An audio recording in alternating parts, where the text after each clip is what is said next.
"That's my mom," he said, his voice unshaken, resolute. Daniel's breath hitched.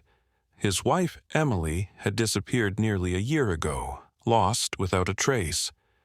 "Do you know, it's not possible, son. A boy insists that a stray dog is his missing mother, and when the animal begins displaying impossible human traits, his father is forced to confront a terrifying truth. Is it grief-driven delusion, or has science defied the laws of life itself?" But before we start the video, let us know where you're watching this video. And if you like this story, don't forget to subscribe, Story Store, and please share your thoughts about this story in comment section. The storm raged outside as Daniel clutched his son, Oliver, trying to calm his trembling body. The boy's tiny fingers dug into his father's jacket, his blue eyes wide with panic. "She's here," Oliver whispered, his voice barely audible over the wind howling through the broken window. Daniel's breath hitched. His son's nightmares had been getting worse, shadowed by whispers of things that shouldn't be possible. Still, nothing prepared him for what he saw when he turned. A dog stood at the mouth of the alleyway, rain dripping from its matted fur. Its amber eyes gleamed unnaturally, locked onto them with an intensity that sent ice through Daniel's veins. It wasn't fear that paralyzed him, it was familiarity. Oliver's grip tightened. "That's my mom." Daniel swallowed hard, his pulse hammering. "Oliver, sweetheart, your mom is—" He couldn't say it. The word dead felt like a betrayal. The dog took a step forward, then another. Then, impossibly, it did something that sent Daniel's world spiraling. It lifted its paw in a slow, deliberate gesture, just like Emily used to when she reassured Oliver. Daniel staggered back, his rational mind scrambling for explanations. Coincidence. Learned behavior. But then the dog whined, a sound so heartbreakingly familiar it squeezed his lungs tight. "Emily?" he murmured, the name tasting foreign on his tongue in this context. The dog's ears perked up. A flicker of something, recognition, flashed in its amber eyes before it stepped closer. The storm raged on, but Daniel no longer heard it. If this was a dream, he never wanted to wake up. The stray refused to leave, pressing itself against Oliver as though it belonged there. Daniel, unnerved, dialed his sister Claire, a behavioral scientist. "Oliver thinks this dog is Emily," he said, voice strained. Claire sighed. "Daniel, he's grieving. Kids create connections to cope. She knows things, Claire," he interrupted. "She reacts to Emily's name. She hums Oliver's lullaby." Silence. Then, "Dogs don't hum." "Exactly." Claire arrived hours later, skeptical but willing to humor him. She knelt in front of the dog, her scientist's gaze analyzing its every movement. "Emily?" she asked hesitantly. The dog whimpered, lowering its head. Shame? Regret? Something human flickered in its posture. Claire's face drained of color. "That's not normal." As if to drive the point home, the dog suddenly sprang up, racing toward the backyard. Claire and Daniel followed, their breath misting in the cold air. The dog stopped at the base of an old tree, digging frantically at the damp earth. Daniel's heart nearly stopped. He knew this spot. Emily's hiding place. Seconds later, the dog unearthed a small metal box, rusted but intact. Daniel recognized it instantly. It was Emily's. His hands shook as he pried it open, revealing documents, a flash drive, and a locket with their wedding photo inside. His breath came in shallow gasps. "This doesn't make sense." Oliver placed a hand on the dog's head. "She never forgot us." Claire touched the locket, her skepticism cracking. "Daniel, I think we need to get this checked out." And for the first time, Daniel felt it too. Hope and fear. The lab smelled of antiseptic and something Daniel couldn't place. Something cold, metallic, unnatural. Dr. Warren adjusted his glasses, frowning as the dog, Emily, sat eerily still on the examination table, her amber eyes locked onto Daniel. "She's watching you," Claire murmured. Daniel forced a laugh. "She's a dog." But was she? Dr. Warren scanned for a microchip. None, no markings, no scars, just an unremarkable stray with too many remarkable behaviors. "We'll run tests," Dr. Warren said, taking blood samples. The needle punctured the dog's skin and she didn't flinch. She only turned to Oliver, eyes pleading, almost human. That night things got worse.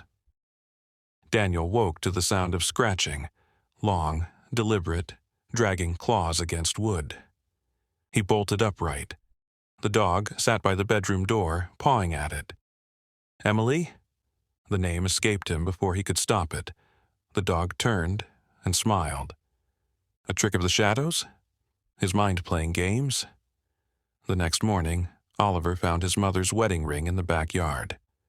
Buried, hidden. Daniel hadn't seen it since the night Emily vanished. Claire's voice shook.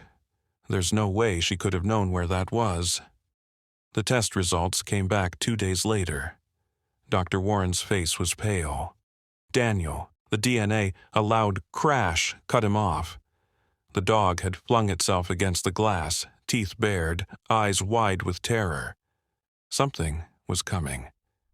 Dr. Warren stood frozen, his fingers tightening around the folder in his hands. He swallowed hard, glancing between the results and the dog that now paced the room, restless, anxious. "We ran the test 3 times, he finally whispered.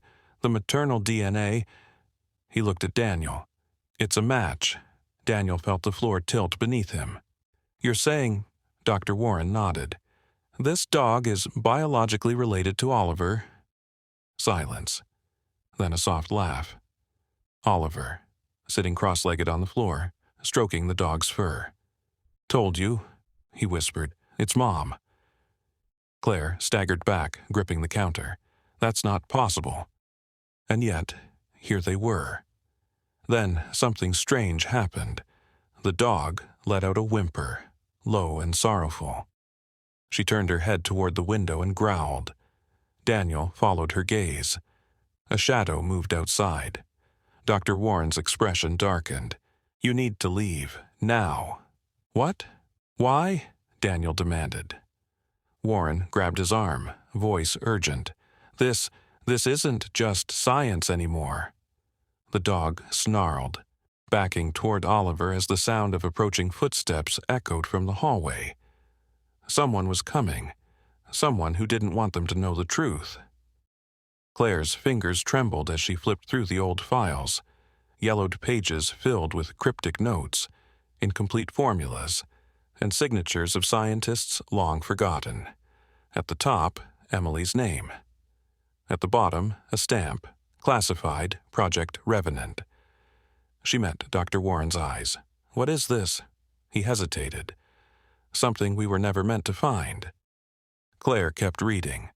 There were testimonies, brief, fragmented accounts of test subjects experiencing memory lapses, body rejection, personality fractures. Then, one chilling entry, subject number 11, status unstable.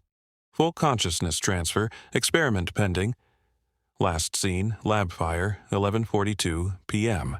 Claire's breath caught. This was the night Emily disappeared.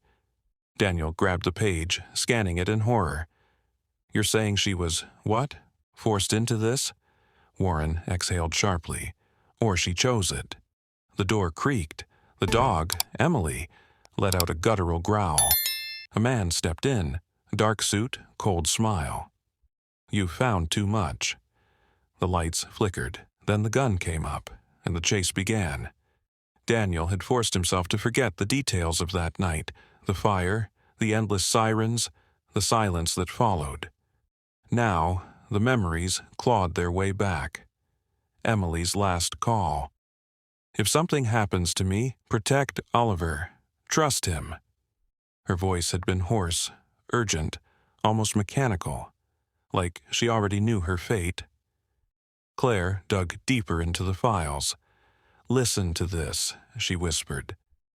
The report described the transfer of consciousness to a secondary vessel. It wasn't just a theory, it was a procedure. "Emily was the final test subject," Claire breathed. Daniel's hands clenched. "And they burned the lab to cover it up." A low whimper made them freeze. The dog, Emily, was staring at the door, ears pressed back. A slow, deliberate knock echoed through the house. Daniel grabbed Oliver, backing away. The dog bared its teeth, snarling like an animal that had seen the face of death before. Then, a whisper, a woman's voice, but not Emily's. "She doesn't belong to you." The door handle twisted. Daniel grabbed the nearest weapon, a fireplace poker, but when he yanked the door open, the hallway was empty, except for a single smoldering footprint on the wooden floor. The air inside the house felt heavier, like something unseen slithered through the walls. Daniel turned to Claire, who was already dialing Dr. Warren. "Someone's been watching us," she said. "Whoever covered up the experiment, they're still out there." Dr. Warren answered, his voice sharp. "Get out, now!" Then the line went dead. The dog, Emily, let out a piercing bark, her amber eyes flashing wildly. She lunged toward the window. Daniel followed her gaze. A man stood in the street, his black coat blending into the shadows. He didn't move, didn't blink, just watched. Claire's breath hitched. "That's him." Daniel frowned. "Who?" But Claire was already backing away. "That's the lead scientist on Project Revenant. His name was scrawled across the files. Dr. Elias Crow. And according to the records, he was supposed to be dead." Then the front door exploded inward. A rush of black-clad figures flooded in. Daniel grabbed Oliver and ran. The last thing he saw before they hit the back exit was Emily launching herself at the intruders, teeth bared, ready to kill. The night air was thick with smoke. The house behind them burned, flames licking the sky. But Daniel couldn't stop. Oliver clung to his neck as he ran, Claire beside him, breathless. "We need to get to Warren's lab," she gasped. Something rustled in the trees ahead. Daniel skidded to a stop. A man stepped out. Dr. Elias Crow. His grin was slow, deliberate. "You shouldn't have run, Daniel." The words weren't a threat, they were a promise. The dog, Emily, emerged from the darkness, her fur singed, her body covered in scratches. She didn't hesitate, she lunged. Crow sidestepped too fast, as if he knew exactly what she would do. "Still predictable," he murmured. Then he pulled something from his pocket, a small black device. He pressed a button. Emily collapsed. A guttural cry ripped from Oliver. "Mom!" Daniel moved, but Claire grabbed his arm. "Number." "We don't know what that thing does." Crow tilted his head. "You still don't get it, do you?" He pointed at Emily's still body. "She's not trapped in the dog." He smirked. "She's trapped in the program." Daniel's blood turned to ice. "She never died," Crow continued, his voice dripping with satisfaction. "She was uploaded." Then the forest exploded with movement. More men, more guns, more shadows. They were out of time, and Emily was already gone. They had to run. Claire arranged safe passage, but Oliver refused to leave without Emily. "She's my mom. I won't lose her again." The dog licked his hand, as if making a silent promise. But before they could leave, another figure emerged from the darkness. Dr. Langley, Emily's former colleague. "I can fix this," he said, "but we need to move fast. They won't stop hunting her." Dr. Langley led them to an abandoned facility. A rusted machine stood in the center. wires tangled like a forgotten nightmare. "This is what they used on Emily," he confessed. "I was forced to continue their work." Daniel's fists clenched. "Can we bring her back?" Langley hesitated. "There's a 50-50 chance. If we fail, she could be lost forever." Oliver gripped Emily's fur. "She'd risk everything for us. We have to try." The machine roared to life. Electrodes wrapped around Emily's small frame, the hum intensifying. Oliver sobbed as the light engulfed her. Daniel's heart pounded. What if they were making a mistake? What if he'd lost her again? Then the doors burst open. Armed men stormed in. "Shut it down!" one of them barked. Claire blocked them. "Not this time." A gun fired, sparks flew, the machine shuddered, and then a scream, Emily's scream, smoke filled the air. The machine lay in ruins. Oliver scrambled forward. "Mom!" Silence, then a cough, a human gasp. Daniel turned, and there she was, Emily. Oliver ran to her, sobbing. "Mom!" She held him, tears streaming down her face. "I told you I'd always come back." Sirens wailed in the distance, but it didn't matter. Against all odds, against the laws of science itself, Emily was home. And just like that, the impossible became real.